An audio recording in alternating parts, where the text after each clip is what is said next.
Welcome back to the VC3 News Update. First in our local news stories. This country's Prime Minister and CARICOM Chairman, Dr. The Honorable Ralph Gonsalves, who had a long and close friendship with the late Owen Otto, who died early on Monday morning, yesterday issued a statement on the passing of the former Barbados Prime Minister. Prime Minister Gonsalves said that Mr. Otto was a titan of regional integration and a most esteemed son of the Caribbean civilization, and our Caribbean, our hemisphere and world has lost a statesman and an intellect of the highest quality.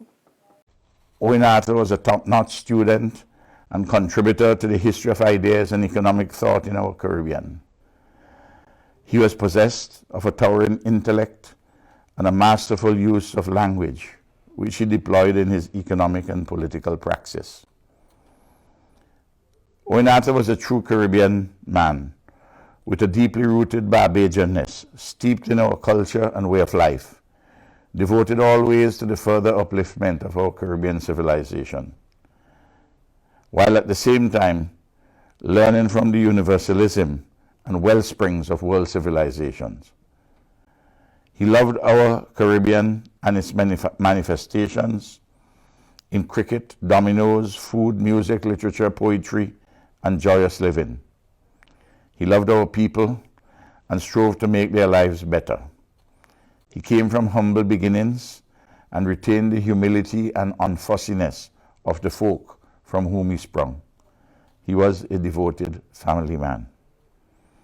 Prior to his brief hospitalization, he was deeply agitated about the imminent threat to democracy in Guyana, and he reserved some of his finest and most biting barbs against those in that CARICOM member state who, without right reason or principle, verbally abused Mayor Motley and me because of our stance in defense of free and fair elections. Owen has gone to meet his glorious ancestors. He was among the best of our generation. I feel certain that our mutual friend, Patrick Manning, former Prime Minister of Trinidad and Tobago, will greet him in Beulah land. May he rest in peace. Prime Minister Gonsalves said fittingly after he demoted active politics, the University of the West Indies, of which he was an outstanding graduate, conferred upon him the title and role of Professor of Practice and Economic Development as a scholar in residence at the Cayfield campus. Prime Minister Gonsalves expressed his sincerest condolences to Professor Owen Otto's widow Julie, his daughters Sabrina and Leah, his family and friends, and the people of Barbados and the Caribbean on behalf of the government and the people of St. Vincent and the Grenadines. In more stories locally, more than 40 of the 140 persons booked to travel to SVG last Saturday, July 25th, were not allowed to board the American Airlines flight from Miami because they did not have the required PCR results. This is as a result of the implementation by local authorities of new protocols for travelers on commercial flights from the United States, which was implemented 1 week earlier. Under the new protocols, persons traveling from the U.S., whether direct or transiting from neighboring countries, must arrive with a negative COVID-19 PCR test result and proof of a reservation in a Tourism Authority, Ministry of Health approved hotel for 5 nights. The protocol also said that persons from the U.S. will be tested for COVID-19 before release from the quarantine-approved hotel and will continue quarantine in an approved home facility for a period of 9 to 16 days, for a total of 14 to 21 days at the discretion of the public health officer. A release from the National Emergency Management Organization said 95 of the 140 passengers booked on the flight American Airlines 945 were allowed to board in Miami. This means that 45 passengers were unable to board last Saturday's flight to SVG. The release said all the arriving passengers had the required entry screening PCR test and were issued mandatory 5-day hotel quarantine instructions. 94 persons complied with the order. One person is considered to have broken the quarantine and has been referred to the Royal St. Vincent and the Grenadines Police Force, NEMO's release said. This country currently has 13 active COVID-19 cases for a total of 52 confirmed cases to date. Meanwhile, passengers coming from St. Vincent will not need to self-isolate when arriving in England anytime after today, July 28.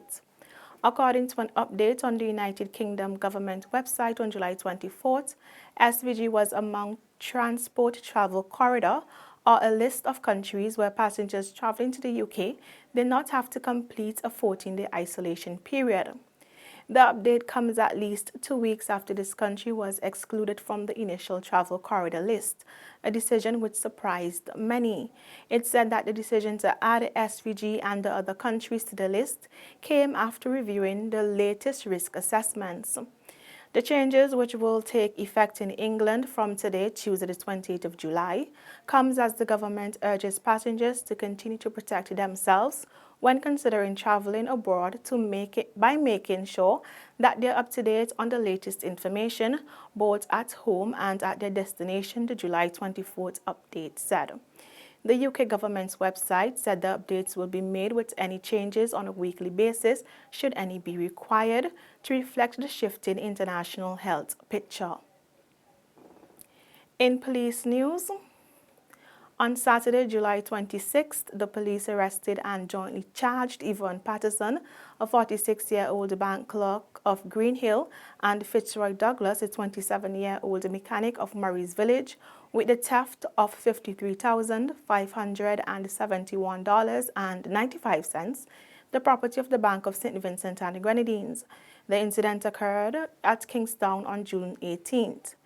They were also jointly charged with the theft of $335,584, the property of the aforementioned bank, stolen on June 23rd. Investigations have also led to Patterson being arrested and charged with 2 counts of false accounting, having allegedly falsified the records of a deposit required for accounting purposes in the sum of $3,584 on June 23rd and $53,571.95 on June 18th. Both accused appeared at the Serious Offences Court yesterday, July 27th, to answer to the charges.